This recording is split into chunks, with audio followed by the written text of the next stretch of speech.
Welcome to the Getting Real with Hilary show, where ordinary heroes tell extraordinary stories during unique and never been heard before conversations with your host, Hilary Arno Burns. Hilary's unique listening and way of asking questions results in conversations that aren't usually talked about, so you can create the life that you really want but are afraid you can't really have. We are demonstrating the greatness in the human spirit and creating a world where we all reclaim our birthright of joy, happiness, purpose, and passion. Now, here's your host, Hilary Arno Burns.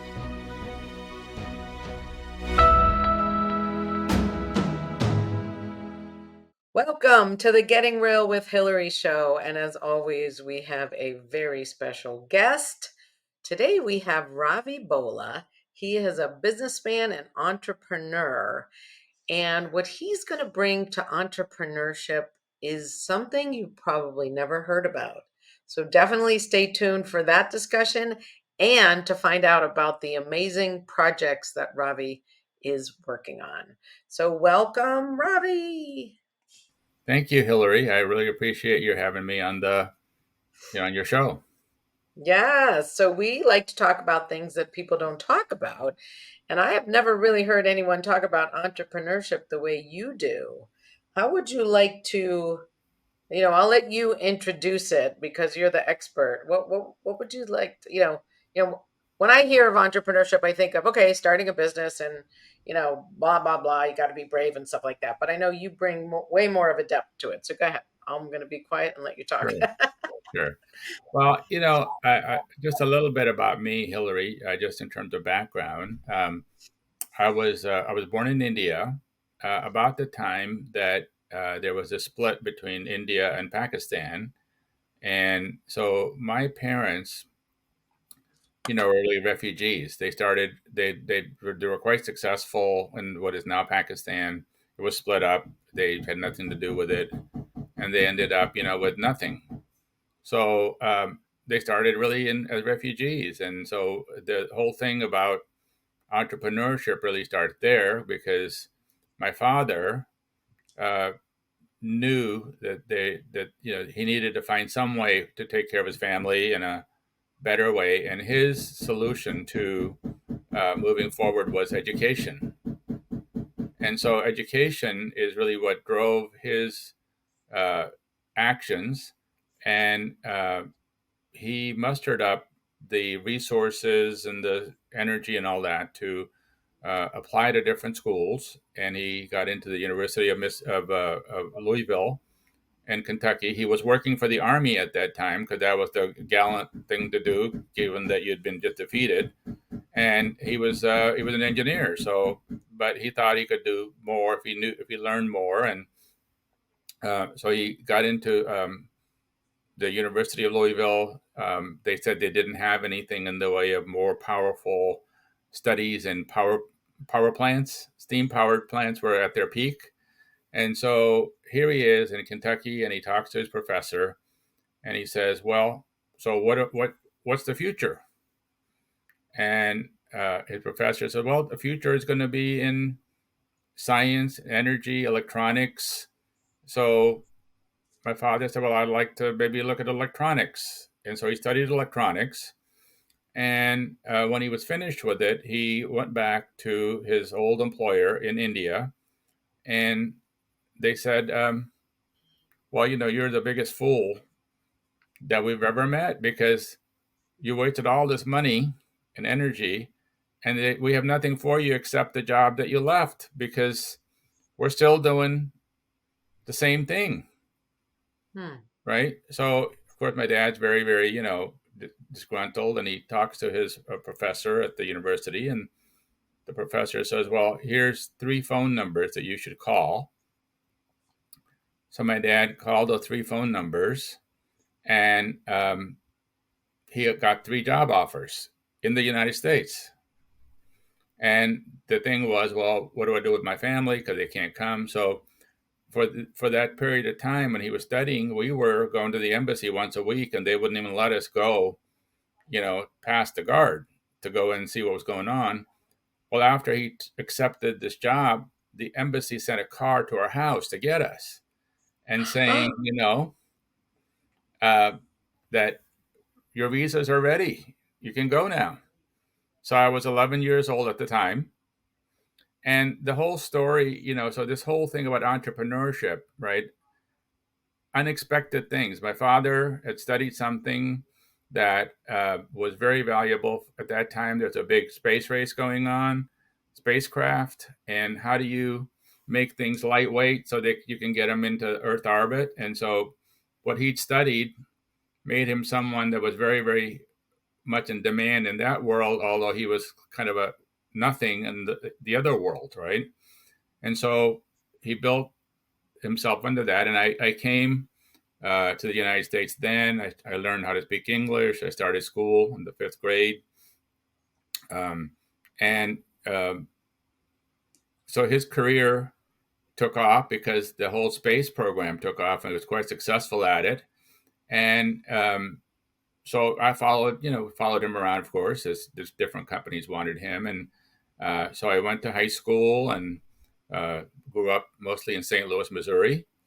And I was kind of in high school, I was not one particularly, that had high grades in it. As a matter of fact, the school just wanted to get me out. So they didn't want to keep, because I love to go out and do fun things, and 10 o'clock in the, go, but things like, drag racing and other fun things that teenagers like to do. And so when I got out of high school, it was difficult for me to get into any kind of a college because my academic record didn't really show it.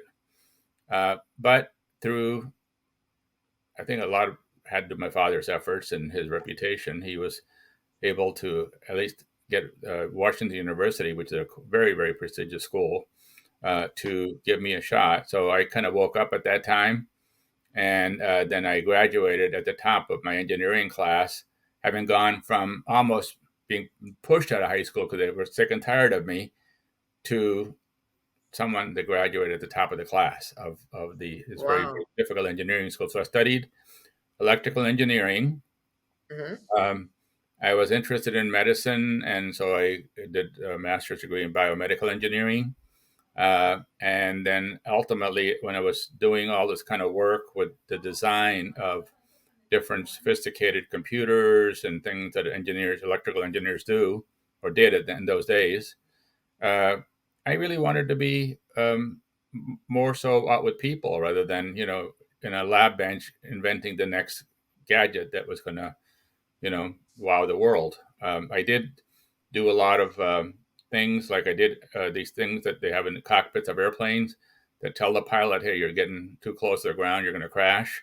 That was one of the things I developed when I was quite young, and similar things. So I went back to school. I got a degree in an MBA in finance, and that now made me multilingual. I could talk to people in engineering. I could talk to people in finance. And so it started that kind of it opened up a pathway for me where I had a lot of choice on what I could do. So a few years later, this company called General Dynamics approached me, and they said, hey, we're growing very fast. We're spending a lot of money. We're buying companies. We're looking for someone who could bring both a finance person's mindset and an engineer's mindset, because we're a technical company. We're doing technical things, and we're in it to make money. So we want to be able to look at both sides of it. So they gave me this very, very amazing job to go work with all the divisions within the company worldwide, meet with the senior management, look at what they were doing, and understand it, and then maybe have an opinion and discuss it with the board of this fairly massive $50 billion a year company. So it was quite awesome that way. And ultimately, the management decided that given what I had shown to them, that I really didn't belong in the mainstream pathway of, let's get you working, leading 10 people and 100 people, then 1,000 people, then 10,000 people. Uh, what we distinguished was that I was very, very effective in a space which is of chaos, where things are Oh. disorganized. They're disorganized. They're uncertain. The rules and the experience and the expertise really just doesn't lend itself to be applied there. So a big company needs uh, structure. It needs repeatability, but all of that is great. And then what it does, it just stifles innovation, right? Because you can't have Yeah. innovation. Innovative people are like, nutcases and in that high Right. structure, like, like in the military, you don't want rogues. So Mm-hmm. there's this amazing opportunity was created for me to essentially take what was considered to be of high value in terms of the future of the company and then do what it took to turn that into something that this massive machinery could actually deal with, right? So what? The So machinery what were you turning? Yeah, what were you turn? I know you said you're good with chaos. So what were you? to What take was it something, that you were turning? well, and corporations are designed to work with order, right? Mm-hmm. Can we have methods, repeatability, reliability, Yeah. all the structures of management, right? That are, once you Mm-hmm. have something that's manageable, the structures work, but the structures of management don't work for something that's disorganized and chaotic, Mm. right? Which is really the space of entrepreneurship, because it all starts there, right? Right. It doesn't make sense to people. They don't know why they should be interested. What are you talking about? Leave me alone because it sounds dangerous. All of that stuff is in the space. Right. Yeah. So that's what I was confronted with. And for my benefit, along with it was a recognition that if I was doing that, there's going to be a lot of people that are going to be very, very unfriendly to me because I was doing things that didn't look, they didn't fit the picture of what a person of my position in that mega $50 billion a year company should be doing, right? And yeah, what were you doing? Did you have a project or you were like, what was your actual task? So my task was, it's called Strategic Business Alliances, okay? The Director of Okay. Strategic Business Alliances, which is the catch-all for, whatever you feel like doing, basically. Uh, uh, so there would be, so I got special assignments at times. For one of the things was we had a big dispute with the Navy. The Navy, the Trident submarine. So it required someone to go in and look at all of the different um, items under dispute, right? They they said we owe you X. We said no, you owe us Y. How do you reconcile the difference? So that was one of the pieces that I worked on. And so there were opportunities always. There were the issues Mm. with the customer. There were issues with building a competitive advantage. There was a big opportunity coming. And how do we make ourselves different, better, have a better competitive advantage? That was kind of my task. So I Mm-hmm. would be assigned to find those things, nurture them, and then turn them over to, once they were, organized and orderly, turn them over to a team that knew how to scale them. Mm. So, so that happened for about 4 or 5 years, and then ultimately I got this assignment that there was a big opportunity coming, uh, and the company was investing heavily in it. And so my mentors at the corporate office said, Ravi, you should join this. It's going to be a big deal for our company. So I moved to San Diego then from St. Louis and started with a group of 19 people that were forming this new entity. And we grew that from 19 people to about 4,000 people in about 15 years. And then when the Berlin Wall came down, um, the 19 people that were the initial founders of that division, we got our heads together and we just bought the company from General Dynamics for $104 million. And we ran it for 4 or 5 years and sold it, for about 8 times that uh, to another company. So again, my whole role in the whole thing was still, how do we take ideas that could really give us a very, very discernible advantage in a particular market that we want to be in, or look at gnarly situations and relationships with significant customers or team members we're working with. So it became a big relationship management kind of a thing, but in a in a entrepreneurial environment where emotions run high. And so that's one thing in entrepreneurship, is that it's high emotion, and it doesn't matter who you are, where you are, how experienced you are or not. There's emotion in it. So being able to deal with that was one of my big key strengths, and it's not something that's really recognized as a trait of value in entrepreneurship. So when I think entrepreneurship, I think of having your own business, but you brought entrepreneurship to this corporate job, Yeah, right? yeah, So that's like different than I've ever thought of it, right. which I'm sure you're used to it, but like I don't think of being entrepreneurial in a big company, Yeah, yeah, And it's not always, like you said, it's not always looked highly upon, especially if you have someone who likes to control things and not take risks. So anyway, so that's yes. kind of amazing that you could bring that there. It was, it was exciting, and it was also scary at the same time, right? Mm, Because some, because I was doing things that were um, novel. They were, so big companies are designed like the military. They go on command and control structure. So you yeah, can imagine somebody in the military doing rogue things. They don't last very right, long there, right? So, but right, there was a system, because this was the vision and the brilliance of the management of the company, to know that while they wanted structure, they couldn't grow with structure. They needed something beyond that. So right. the company brought a lot of things to the table, right? I mean, growing a big company had to do with, uh, getting things done on time, being cost competitive. It brought Hmm. in, you had to also marshal a lot of political and other types of relationships.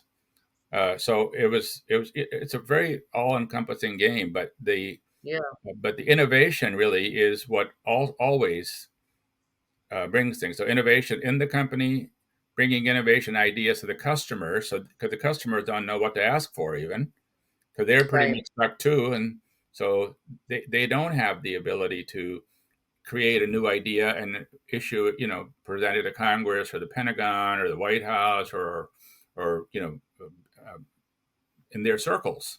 So how do you help Yeah, them get stronger, right? With that innovation, and in the creation of the innovation, of course, then you're the leader of it, and it gives you a great position you know to yeah. to play the game then. So, right. Can I ask you a couple questions? Were Sure. there other people like you, or were you like the only one doing that They rogue were stuff? they were a handful of people like us. We didn't Okay. know each other for a good reason. And So I did not have that responsibility for the whole corporation, but I had it for this Okay. entity that I was building. Before that, at the corporate offices, I had it for the whole. I was one of three for the whole uh, worldwide company doing that. But then when I got Wow. moved to a division, a new venture, then I was the only one. Yeah. Yeah. So Wow. Okay. so And that's a and little when bit they of background of me. So yeah.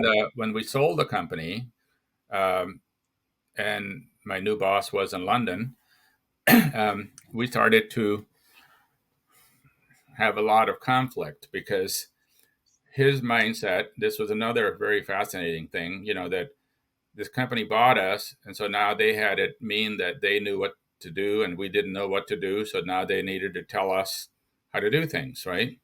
Which I don't have a problem with, but it wasn't working. and and these are the people that you sold it to for 8 times the Right, 104 million, right. and you were still working for them. Yes. Okay. All right, go And ahead. so then we, we would go in and say, okay, here's where we think the next opportunity is for growth. And the word we got back was, no, no, no, no, you guys are thinking too small. And let us, now that you're with some real players, Yeah. let's show you the way. Let us show you the way of how it is. And so so they come up with these giant contracts that were huge, right? But you would make pennies on them. I said, we're doing little contracts, but we make huge amounts of money on them, right? Because Yeah. we're into the profitability, not the magnitude. And so, Right. so there was friction that built into it, and ultimately we decided it was better off for me to go off on my own. And so when I left, there were a lot of companies that wanted to hire me. That I'd work with them, but I decided I pretty much kind of had a good run at it, and I didn't want to continue to do that. I wanted a different lifestyle, Mm-hmm. because all of that whole time, while it sounds glamorous, it was very taxing because I had to travel all over the world, sometimes 8 to 10 times a year around the world, because I wasn't just doing stuff in my office. I was dealing with people all over the world, in Australia Wow. and South Africa and China and Japan and Malaysia, India, all over Europe. So these were mega deals that required a lot of, putting a lot of people on board. Yeah. So, so it So was what very did you? exciting, and my family, you know, kind of had to just be on hold, and I decided that was kind of enough, and so I decided that I finally distinguished what I was good at to help of my friend, and I of course did a lot of amazing work with Landmark, which helped me Mm-hmm. even, which really added a whole new dimension to my viewpoint and to actions and points of view, and gave me a whole new path I could go down that I hadn't seen before. So I became stronger and even better at what I was doing. And Now, were you when you sold the company? Were you? I mean, I know it's probably a personal question, but were you all set financially because of the huge, profit that you made when you sold it? Was that a no, personal profit? no. So the most of the company was owned by the investors. So Okay. so they made most of the money. We made some, but not enough to, say, hey, so Okay. So it was you. good enough that we could do some good things. But um, so typically, when you're in a big mega deal like that, it's not.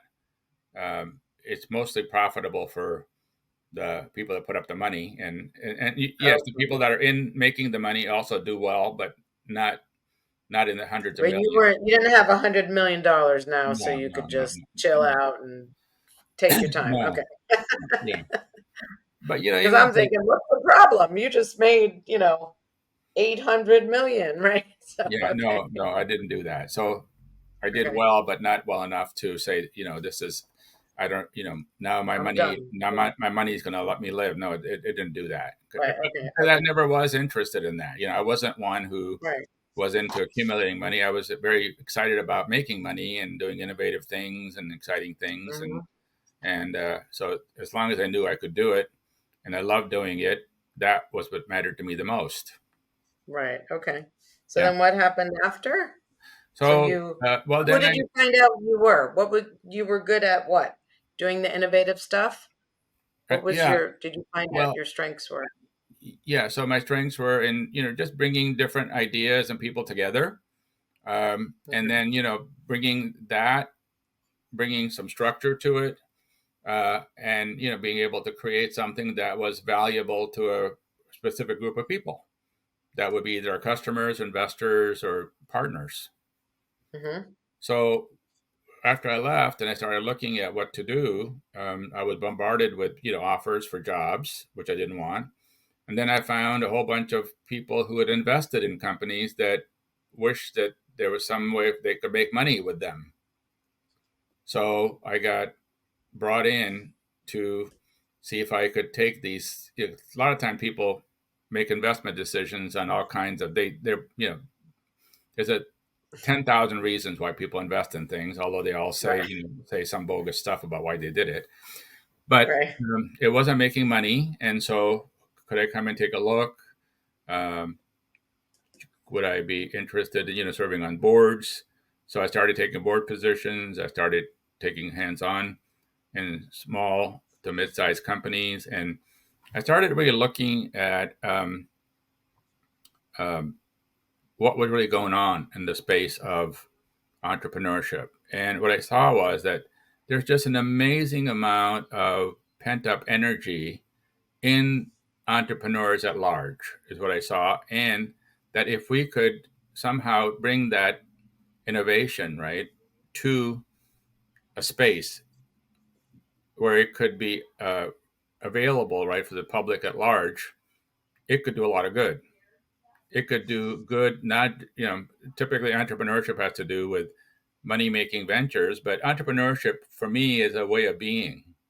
Is Mm. so how do you deal with the things of entrepreneurship, right? Because most people have an understanding. Either you're an entrepreneur or you got a job. Well, Right. so I'm saying entrepreneurship for me is something where you have to deal with three things that we're not really trained to deal with as in our conventional educational system. One is the uncertainty. How do you deal with uncertainty? Two is how do you deal with failure? Mm-hmm. And then how do you alter your relationship to risk? I don't know about you, but I never learned any of that when I was going through all this massively expensive and high end education. Mm-mm. Did you? They never tell you what to do when you fail. Yeah, yeah, yeah. Well, no, I did when well, not to sidetrack, but when I was studying systems, this was back when computer systems Mm-hmm. were new. We actually Mm-hmm. did have some studies on what failed, because people didn't know what they were doing. So we actually did. This was a long time ago, but Mm-hmm. so that was the only time I saw it in school. But anyway, go ahead. Uncertainty, failure, and relationship to risk. That's where Right. you were at. Yeah. So the conventional thinking then is right. If it's something's uncertain, let's Mm-hmm. figure out how to. Since we don't know how to deal with it, and we do know how to deal with things that are certain, let's make it certain. Mm. Okay, because we know how to deal with certain things. Even if they were wrong. Well, it's really bizarre because you can't make something that's inherently uncertain Right. certain just just because it's convenient, right? Right. And you know how to Were deal they with it. trying to control it? Is that what bringing certainty is? Is that some way to control it or control the uncomfortable feeling, would you say? I think that has a lot to do with it because when you're Yeah. in uncertainty and you don't know how to deal with something, there's a huge amount of noise coming out of your emotions, right? They're saying, Yeah. they got on loudspeaker big time. The volume Like, gets what are big. you doing? Yeah. You have to stop. Yeah. You Yeah. better stop this. This is Yeah. not good. Yeah. Yeah. Right. Control yourself. Yeah. Yeah. Yeah. Yeah. You Yeah. got to get back in your little comfort box. Yeah. Yeah. Wake up. Wake up. Don't you understand? You're doing something stupid here. I mean, Yeah. so all of You're going to that look bad. programming, we have, which is designed to, keep us safe, Hmm. right, also becomes a limit Yeah. because that's one thing you deal with. The other thing I find very interesting in entrepreneurship is how it's taught. So successful entrepreneurs write books. Many people Hmm. think that if they read those books, they'll become successful, right? And the Hmm. example I tell people is I love to golf, right? And so I read a book on how to be a great golfer and how to hit the ball and how to do this. You know what happens when I go do all that? Nothing. What's always happened before. So Right. so there's like this seduction that if you find the roadmap from an expert, it's going to give you a shortcut.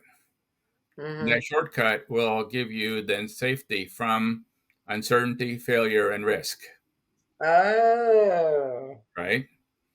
And that interesting. seduction is what interferes, in my opinion, in my exploration with, uh, you know, the fulfillment of an entrepreneurial vision.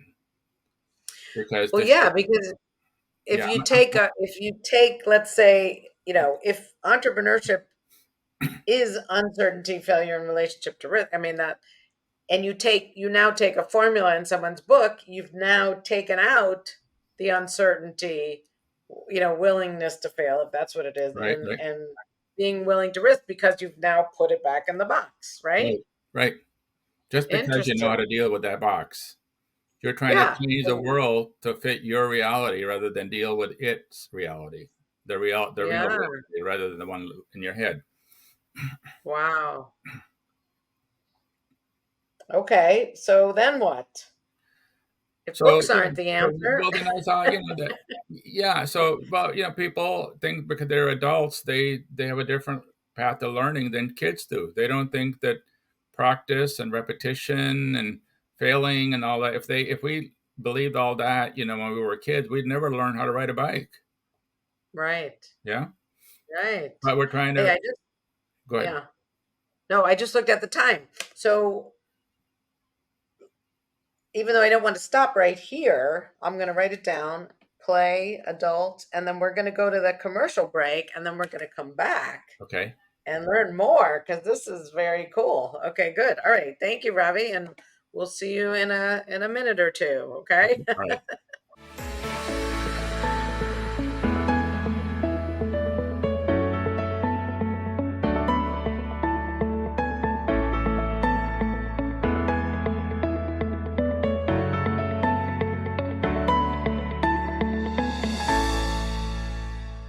Has social emotional learning become just one more thing on your teachers' plates? Do teachers and students both find it boring and ineffective? Then bring Kikori to your school. Kikori transforms classrooms through experiential SEL activities that help students play, reflect, connect, and grow. Even better, students say it's more fun than recess. Schedule a no-obligation conversation at kikoriapp.com/bringkikori. KIKORI. Do you ever feel like you can't say what you really want to say? Or that you're stuck or in a holding pattern in your relationships, career, personal life, or finances? Are there things you want in life that you've given up on? Are you resigned that this is as good as it's going to get? If you answered yes to any of these questions, then Hilary Burns, host of the Getting Real with Hilary show, has the solution you need. Hilary is a published author of 3 books and has a program called the Getting Real process. This process frees you from what is holding you back, allowing you to create a life you love. Don't believe it? It is hard to believe that it could work, isn't it? The proof is that hundreds of Hilary's clients have used the Getting Real process and are now free to create whatever they want in relationships, career, finances, enjoying life, or just loving themselves more. So go to realtalkwithhilary.com and order Hilary's book, Real Talk, and set up a conversation.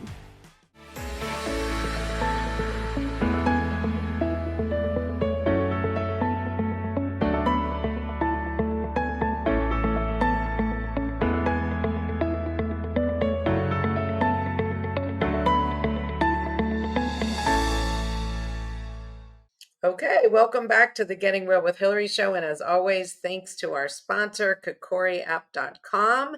If you want to bring experiential social emotional learning to your schools or to your teams, go to kikoriapp.com and schedule a time.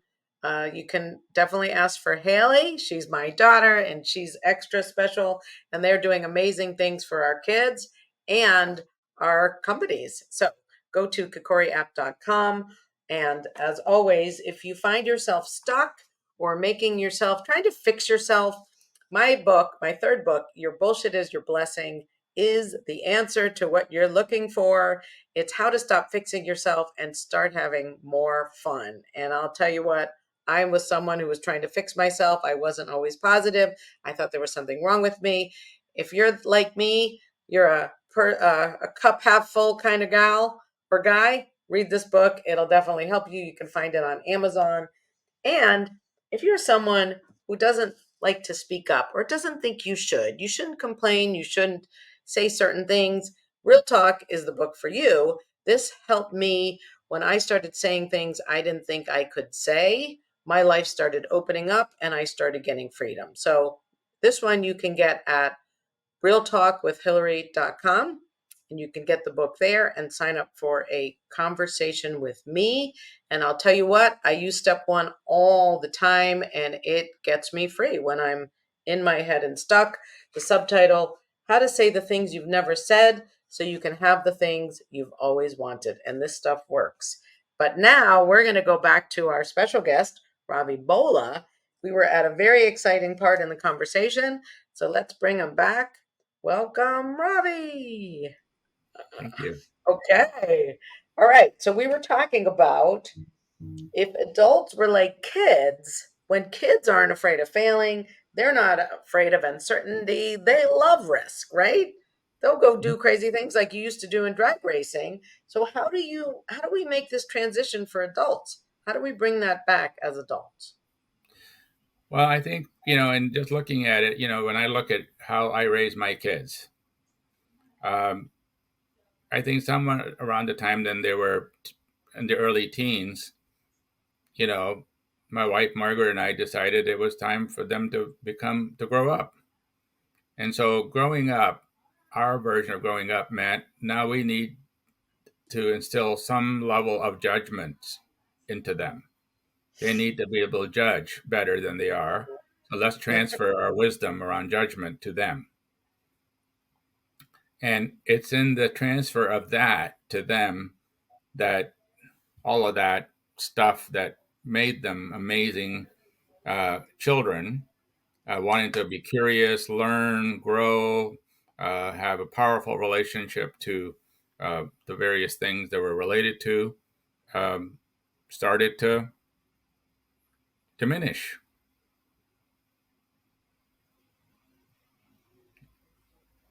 And what do you mean by that? Was that a good thing or a bad thing? Do you Well, think you it killed off depends. their prey or you were trying Well, to save it? Yeah, go well ahead. as the judgments, we told them, so we transferred to them our quote our brilliance and our our toolkit of judgments, right? It then started to diminish what was they were willing to do because, of course, Okay. they trusted us, and it wasn't just us. Society also at the same time, decided that, we need to get these wild things called teenagers under control. So Yes. let's figure out what we know how to do, and so it's some version of that. Although I haven't thought a lot about it, but I do realize that. So at some point, when we transition from being children to adults, there is this distinct line, and then let's start to constrict the reality so that they can be quote more productive, useful members of society. So they could And be organized. They could go into a big structure. They could be, they could fit in. They can be part of a machine and and play and according to the rules of that game and because that's what we have available in our experience to give to them. yeah. My experience, yeah.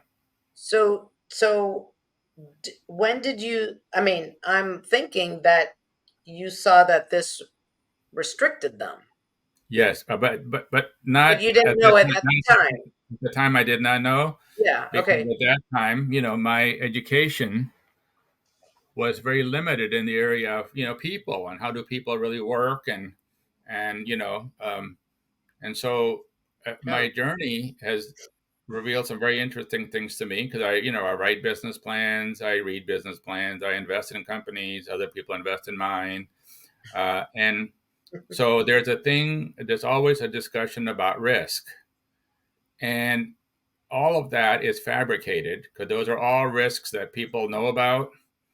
And my experience is that none of the risks that are really put in there are ever the ones that do anything to you at all. Mm. Because they're old risks. There's ways to deal with all those old things, right? Now, So, is that because people don't know the real ones, or because they don't know how to deal with them, or they don't want to put uncertainty in? well, I think that uh, at least in my case, it was really from ignorance because I thought that risks were fixed, that all the risks there were that could be already known, so I have to pick one of them. Oh, I wasn't okay. looking for new risks. Who would? Why would you? Yeah, why would you? They're Right. bad. Let me just figure out how to deal with them. Let me not know what they are. Let me just deal with them, Okay, good. right? Yeah, this So is interesting. Right. It's very interesting. Okay, so go one ahead. of the things that was really surprising for me was that the biggest risk that any business or entrepreneurial venture of any kind takes on is a risk that is so obvious that it's invisible. Because mostly the obvious stuff you don't look at, because why would you? And what was it? It's a relationship risk. Every venture is Yeah. relationship risk. The relationship amongst the principals of the company, Oh, because things don't go like they're supposed to in things that are inherently uncertain, and people have different ways to deal with when it doesn't go like it's supposed to. mm, That engages a whole bunch of emotion and takes you out of rational thinking. And in the world of emotion, it can be very, very constructive, or it can be extremely destructive. yes. I have seen myself that way when triggered. Yeah. So I now Wow. I don't look at the business plans. I don't look at I look at the people. Do I believe, whether I'm looking at you working with them, hiring them, investing in them, or co-investing with them, are these the kind of people that I can count on to get through all of that emotional storms, right? That come and go with every relationship on the planet. And how would you ever know You how don't. someone will react? I mean, I can be pretty calm, and then you do something that embarrasses me or something, I'm out of here, and you're a Right. jerk. Like Right. now, Yeah. as, Yeah. as I'm seeing that, I can now train it, but I Yes. hadn't seen it until I saw it. I didn't know I got rid of people so fast. Right. You know, Well, you embarrass me, you're out. You yeah. know, but I've had a lot of training. So how would you know? How would you ever know? Well, you Well, I don't. think I guess that's why it's risk.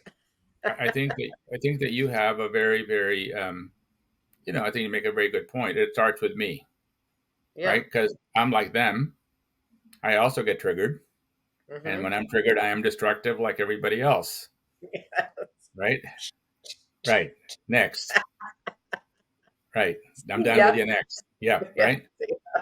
So I think that is a really, really amazing part of being in the space of entrepreneurship, Mm. because to be responsible for yourself as a human being, when you're dealing with uncertainty, failure, fear, and all the other stuff that is in that space, which is how entrepreneurship is lived. It's not taught or learned that way, but this is how it's Mhm. lived. Yeah. Yeah. So anyway, so all of this in terms of background, and then what I decided ultimately to do, I want to do something about it, and so I picked an area. My family is very, very active in this area of health and wellness, and I have expertise in entrepreneurship and in building companies and scaling up companies and kind of building the bridge between entrepreneurial ideas and a scalable company. So I decided that there was a big need for really having higher quality, good quality food. So I started a company, uh, which I'm very actively working on right now, called Urban Farms Limited. Its a website is www.urbanfarmsltd.com. So that company is its intention is to build 25 massive indoor farms around the United States. Each of these farms will produce a couple of tons of food a day. It will be very clean food. It'll be indoors, so it won't have any herbicides, pesticides, no chemicals, and it'll be grown so it has a minimum amount of nutritional density in the food. We eat food for energy and for nutrition. The nutrition helps us, the body function. Also, the food is the construction material, because our body, unlike an engine, rebuilds itself every few months. So if critical things are missing in the food, it can't replicate the cells properly. So therein lies, I believe that that's why there is the opportunity for disease to kick in and why disease is going out of control. So the idea of pumping people up with more pharmaceuticals maybe should be a last resort rather than the first thing we do. We should really work on how do we take care of our health. Also, a lot of entrepreneurs in that space that are really that have innovative ideas, and to be able to, how can I use these urban farms as a space in which we could, do good food, but also foster some of the entrepreneurial energy that can have the message spread. And because I think once there is a nucleus of entrepreneurial energy, it spreads like wildfire. And so we want to create that in each of our locations. So our Now, first, why indoor? I'm just wondering, like, you don't have sun, why indoor? Is my question. so there is a belief that plants need sunlight to grow, Yeah. and it's not true. Okay, Oh, so so uh, what's so is that they need a part of the sunlight, not all of it. okay. So a big part of the sunlight is used. The plant, that what you see of a plant is energy being expended because they can't use it. It has to get rid of it. The greens, Mm-hmm. the reds, the yellow, it can't use that. So it's trying to protect itself and say, let me get rid of it. So if you give it only what it needs, there's no energy going into getting rid of what it doesn't need. So it grows faster. Okay. And so indoors, we can create an optimum scenario for growing plants so that there's no interference from bugs, other plants. We control the temperature. Each plant has a different optimum, kind of a gas and temperature and humidity they need. So we can control that. We don't deal with the weather variability. So once we get it started, it's at 100% reliable production at 100% all the time. But it's not like fake food because No, you're doing it inside. it's real You food. know, It's real food. Hmm. it's not like modified or anything No, because you're no, doing it no. inside. You're actually taking the goodness and making it more good, right? Well, we're taking the goodness. We're taking all the toxic stuff off of it that put Yeah. on it with Huh. conventional farming methods, which is Yeah. really that those toxic chemicals, although they're small, over time you eat them enough, they start to interfere with your body's metabolic system, and Yeah. then you get Huh. all the diseases. There's a big correlation between when all these herbicides and pesticides started going on plants and the uptick in national and international disease. Yeah. Wow. Okay. Yeah, so that's where the motivation comes from. And Yeah. to do that in terms of in a scale, right? So each one of these urban farms is around 25 to 30 million dollars. We're Whoa. building the first one in South Dakota, and we did it in South Dakota because South Dakota uh, really wants and is hungry for innovation. They know Mm. that they're on the tail end of the food distribution team. So massive amounts of food go to big cities, but they don't go to South Dakota, Right. right? Because it's not I've seen their convenient. commercials. I've Yeah, seen yeah, commercials for South Dakota. yeah, yeah. Yeah. Interesting. Okay. So we started uh, a process with some like-minded people, and my wife and I were very, very active, and we canvassed different, political and different businesses and different influence centers of influence.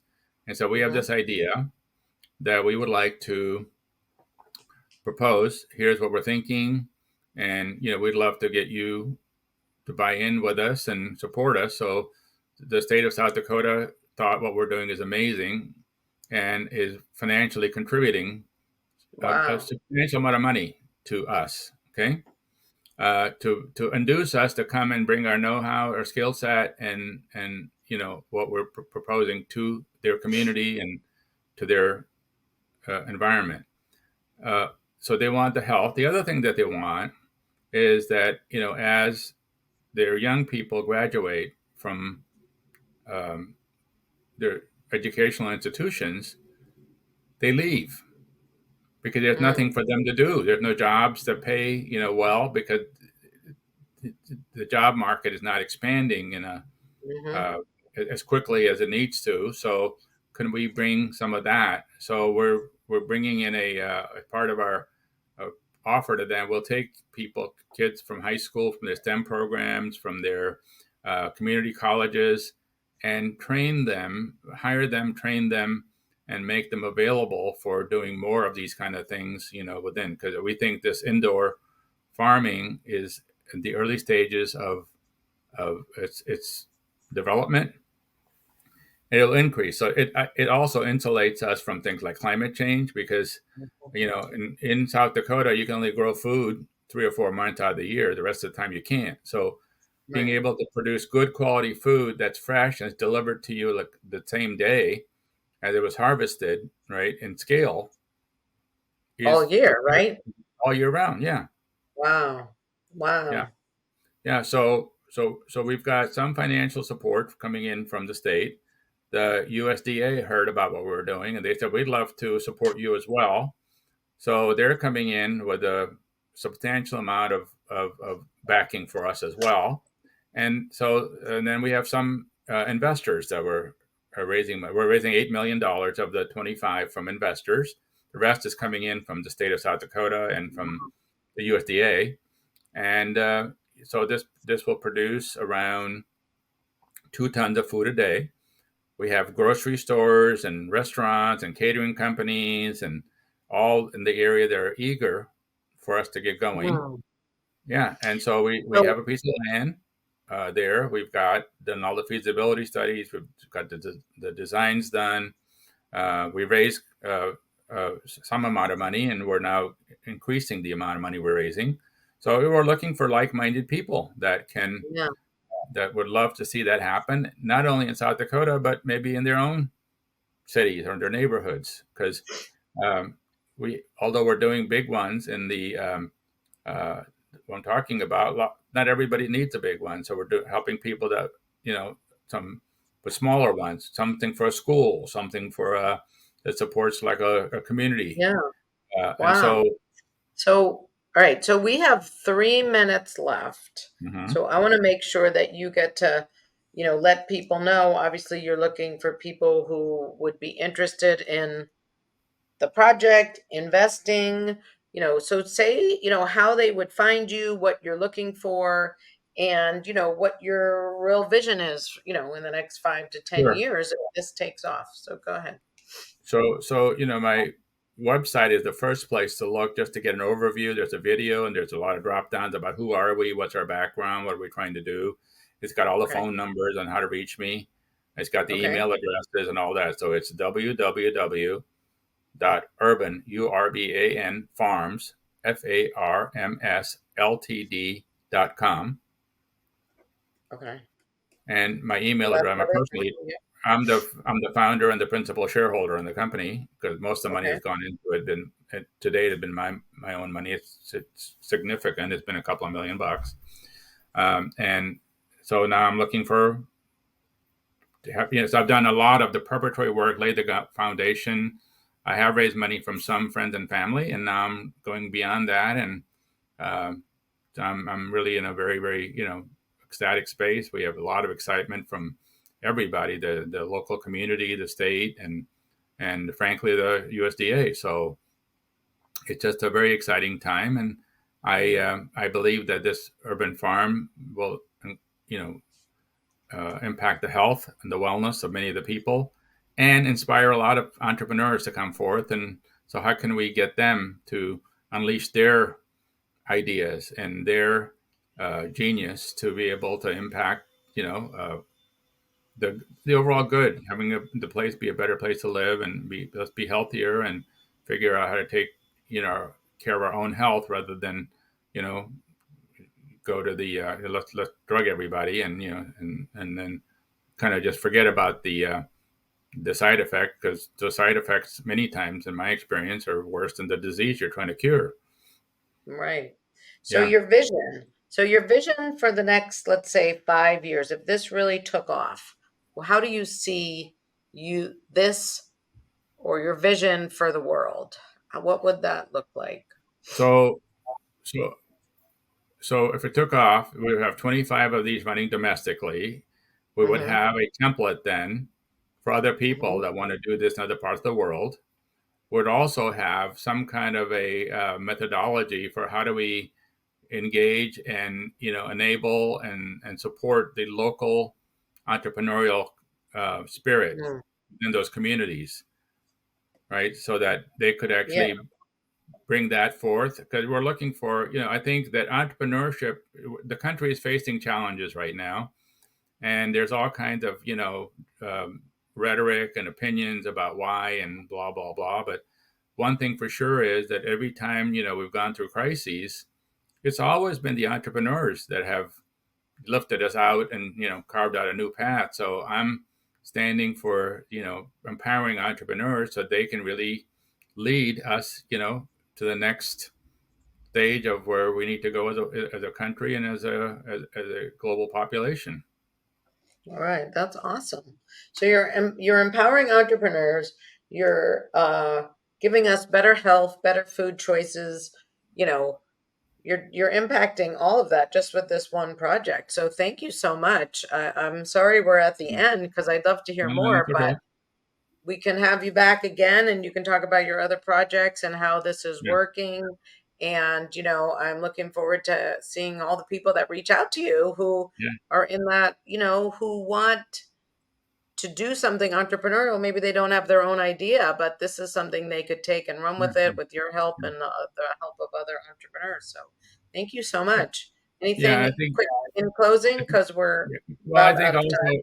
so I've said a lot about this, I've been talking about, the finances of it. And of course, what I didn't say, but I want to say it, is that, it's also a great investment for investors. So we are not, Yeah. just so we make, because of our ingenuity and our designs and everything, we're going to be extremely profitable. So it's a great investment while doing good.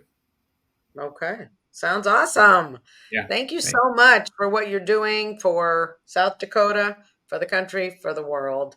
And thank you you know, for bringing this conversation to life with the uncertainty, failure, and relationship to risk of entrepreneurs, and for learning how to navigate that. And, it's just incredible. So thank you, Ravi. Appreciate your time. You're welcome. Thank you. You're welcome. Thank you for watching this episode. I started getting real with Hilary when I discovered that I was a people-pleasing, pleasant phony and wanted to be more of my real self. We can grow together if you will like the show, subscribe to my channel, and share this episode with your friends and family so that we can have a world that's more real.